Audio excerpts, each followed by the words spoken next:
행동하는 기독교, 어떻게 공적 신앙을 실천할 것인가? 첫 번째 시간, 중심이요 기준이신 그리스도입니다.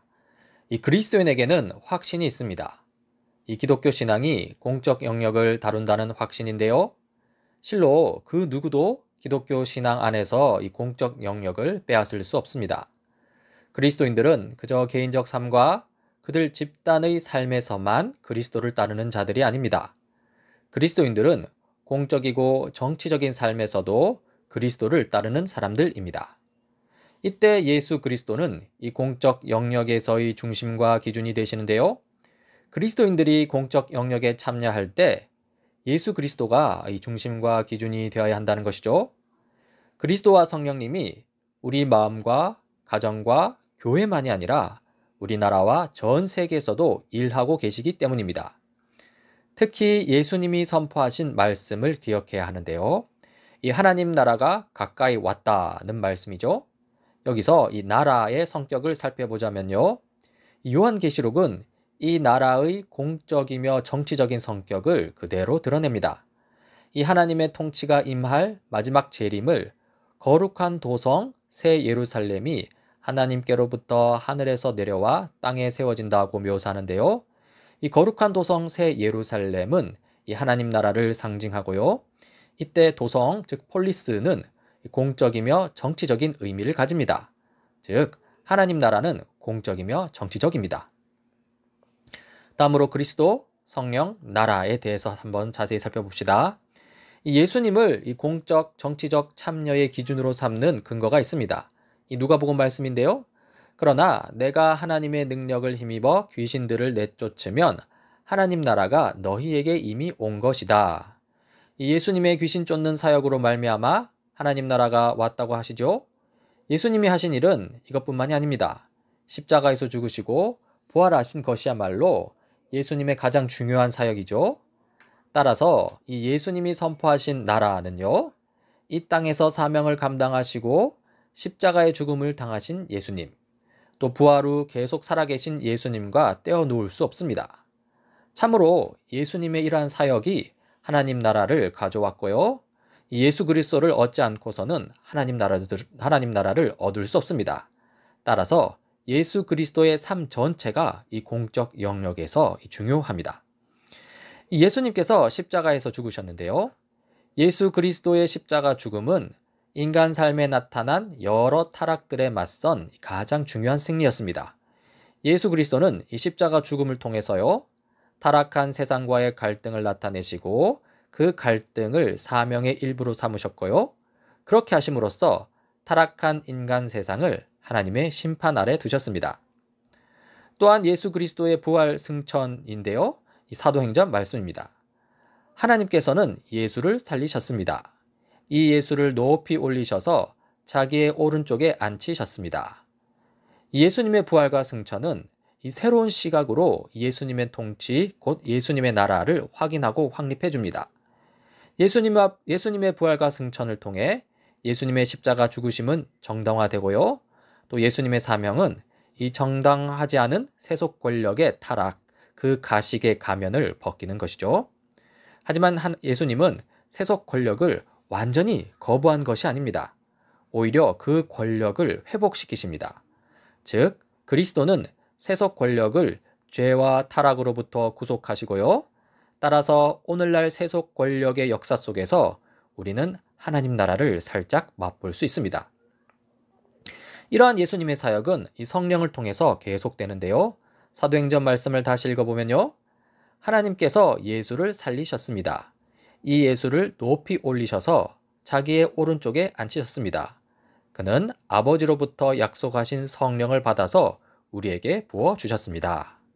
이 하나님께서 십자가에서 죽으신 예수님을 부활 승천시키시고요. 또 우편에 앉히시죠. 그렇게 한 뒤에 예수님의 사명이 세상에서 계속될 수 있도록 그리스도인들에게 성령 부어주시는 것을 우리는 볼 수 있습니다. 그리고 이 성경의 기록이 사실이라면 예수 그리스도는 여전히 살아계시고요. 예수 그리스도는 성령을 통해 지금도 세상에서 일하고 계신 것입니다. 이 공적 신앙과 관련하여 이 하나님 나라에 대해 살펴보고 있는데요. 이때 이 하나님 나라와 세속 권력 사이의 이 근본적인 차이를 인식해야 합니다. 예수님이 가져오신 나라, 곧 하나님 나라는 이 평범한 세속 권력과는 근본적으로 다릅니다. 이 하나님 나라는 세속 나라들 옆에 나란히 세워지는 그런 나라가 아니고요. 이 하나님 나라는 세속 나라의 권력을 이어받는 또 그런 나라도 아닙니다. 하나님 나라는 모든 역사와 모든 창조 세계의 궁극적인 목표입니다.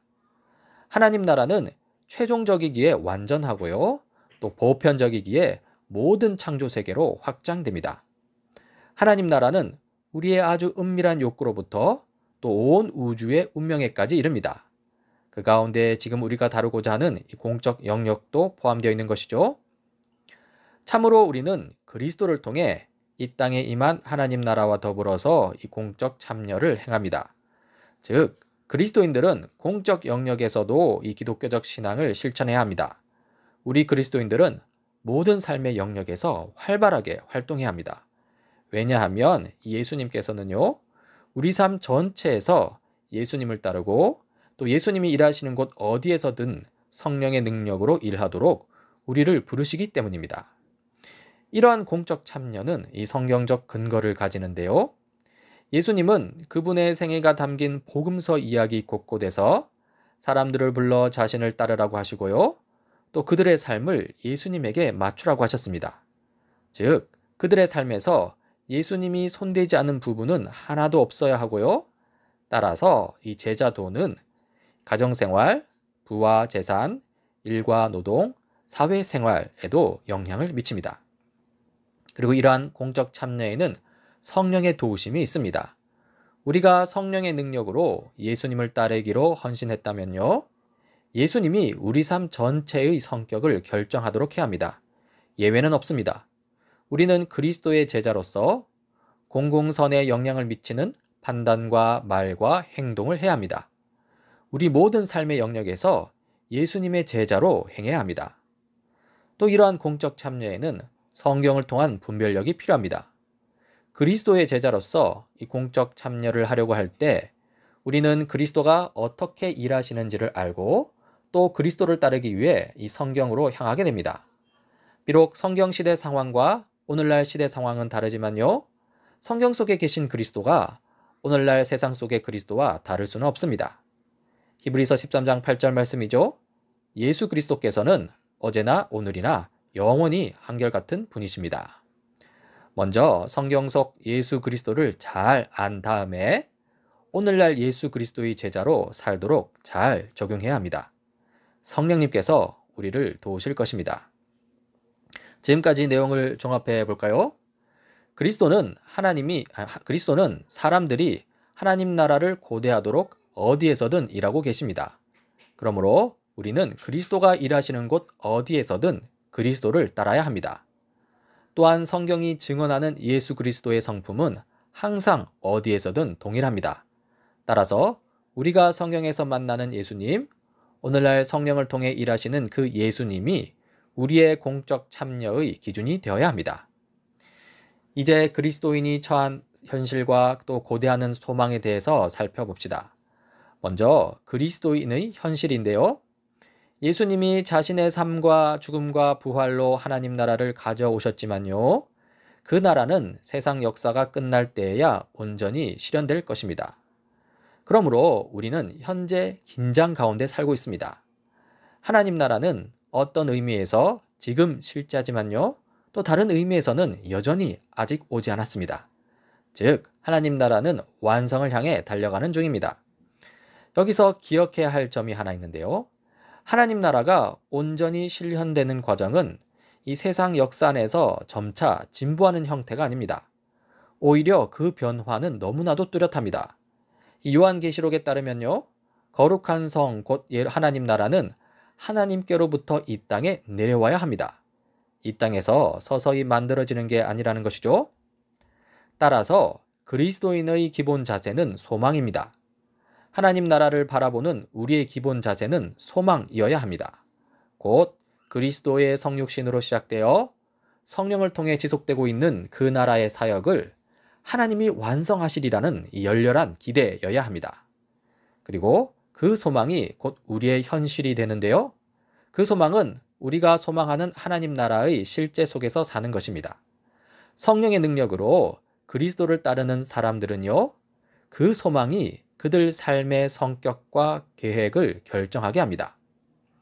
우리가 하나님 나라를 완성할 수는 없을지라도요, 정치와 전 세계의 상황을 포함한 우리 삶과 우리의 세상이 하나님 나라의 성격을 일부 드러낼 수는 있습니다. 우리는 그리스도인으로서 그렇게 살아야 합니다.